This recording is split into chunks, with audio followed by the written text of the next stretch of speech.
I guess what I would say to folks in this room, because so many folks already have a tiny bit of traction, a few customers, a little bit of revenue, carry yourself and act like the CEO that you want to be, right? Be the CEO. Don't be the CEO that you want to be at 300 million in revenue, but carry yourself and act like you're going to be the CEO in 2 years. Have confidence to go to all those other auto dealers and go in, because I'm the friggin' CEO, right? And we can make fun of that Mark Zuckerberg business card, but you know what? Customers all want to meet with the CEO. This is another secret in SaaS. 2-person company. Customers love at Ford. Let me introduce you. This is Linda. She's the CEO of they like to meet the CEO, don't they?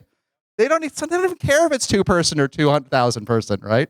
Everyone wants, so take advantage of this. Act like the 2 million or 10 million ARR CEO. Act like it with customers, and you'll learn that you sell better. Act like it with investors. It doesn't mean being arrogant. It doesn't work with investors, but act like that CEO in 2 years with the fluidity in your business model, the fluidity in your margins, the fluidity in your hiring plan, the fluidity of everything.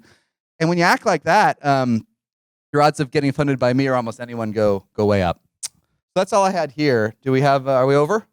Perfect. Let's take 2 questions from our audience here. Yeah. Who's got a question? We'll run a microphone. Troy's got a microphone. How do you think that the SaaS landscape is going to change over the next 5 years? Good question. Which part? Yeah, I can answer. Any part of the landscape you're interested in? Is it funding? Is it revenue, competition, or what's on your mind? What types of companies will be successful, and kind of what their success will look like, and how that's different than it is today or was 5 years ago? Well, let me answer at least one part of that question that is sometimes discouraging, but it's a fact. The SaaS markets are so much bigger than they were 3 to 4 years ago, and they're probably maybe 3 orders of magnitude bigger than when I started with Aaron leaving. I mean, maybe 4 orders of magnitude bigger. So there's good and bad. The good news is if you're in a space with white space, you can grow faster. The good news is that niches that used to be niches can now be huge, right? So things that used to be tiny spaces now can be worth hundreds of millions in revenue. So many great things about the markets being bigger. The flip side is the bar is much higher. So, for example, when I raised my series, it was called the Series B, but it would really be an A today because my seed we didn't used to even have a Series seed. When I raised my B, which was an A, the bar to getting from Emergence Capital, which was like the most famous SaaS investor, you know what the bar was? Salesforce customers. There were only like 11 of us in 2007 that had any material. I had 60 Salesforce customers in the App Exchange. I had 60. There were like a couple others that had 50, and then there were a couple that had 3. They were like, how many folks have Salesforce?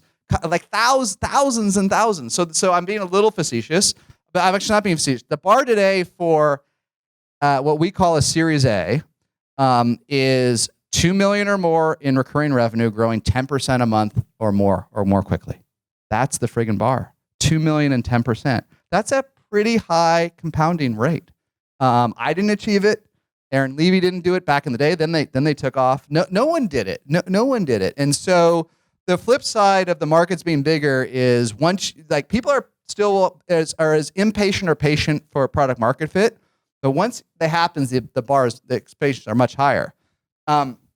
And yes, people will pay higher prices and they'll fund more. So on TechCrunch, you see these bigger rounds, but no one's an idiot, right? They're investing on even higher expectations of growth and traction than we even saw a few years ago. So it's good and bad, right? But what's tough, the death knell for a Series A in SaaS is $1 million in revenue growing like 6 or 7% a month. That's like no man's land. And it's terrible. Like that may compound to 100% year over year growth, 1 to 2 to 4. Like you're gonna get nobody, right? And you're not even gonna get another seed investor to go because you've lost that hope moment, right? You're kind of, what's that? Oh, sorry, no, yeah. So that's the flip side. The bar's gone up. Let me tell you about one of my favorite services in the world. It's called Squarespace. 10 years ago, 5 years ago, I used to have to go hire a consultant to build a website, and it took months, and it cost thousands and thousands of dollars. And then when I needed a new feature or I opened it up on my iPhone, it looked terrible. And my whole life revolved around trying to make a beautiful website and had to spend literally thousands, if not tens of thousands of dollars doing that. And then I found out about Squarespace. And if you want to create a beautiful landing page, website, or online store, you can do it on Squarespace for literally just dollars a month. I can't believe how affordable it is. And it's state-of-the-art tech, secure, stable, trusted by millions of people. Some of the most respected brands in the world use it, and I use it for every site. Why? It's beautiful, responsive, and they keep adding features. This is one of the great things about the software as a service movement that you've heard me talk about on our show. They are sitting there with, all of these customers, Squarespace, and then they say, oh, customers, what else do you want? And because they have so many customers, they can build feature after feature, but not raise the price. So it's like you're buying the service. It's like if you bought a car and they just kept adding features to it. Every day you got in your car, there was a new feature. That's what it feels like using Squarespace to me. You can go start a free trial right now. No credit card is required. You can get a free domain if you sign up for a year. So that's a great deal. And when you decide to sign up for Squarespace, use the offer code TWIST, TWIST, and you get 10% off your first purchase. I know that many of you don't need to get 10% off your first purchase. You're rich, you're baller, you're expensing this. But please, use the promo code TWIST so they know that you're a super fan of the show. And go ahead, if you really are a super fan of the show, thank @Squarespace on Twitter for making independent media like This Week in Startups possible.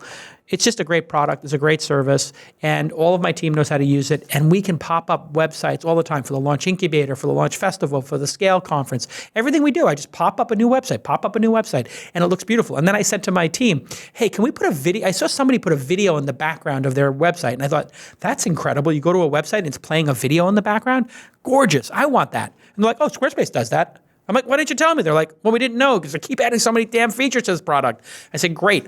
Put on the Launch Angel Summit a picture of Napa. So they bought some stock footage for $50 and the website looks dynamite. For $50 in stock photos or stock video, we put this gorgeous video up. Amazing. And it keeps happening to me. I just love Squarespace. Thank you so much for sponsoring This Week in Startups. I really appreciate it. It means a lot that you guys and gals have been building this great product for so many years and supporting my podcast for so many years. Thank you, Squarespace. Okay, let's get back to this amazing program.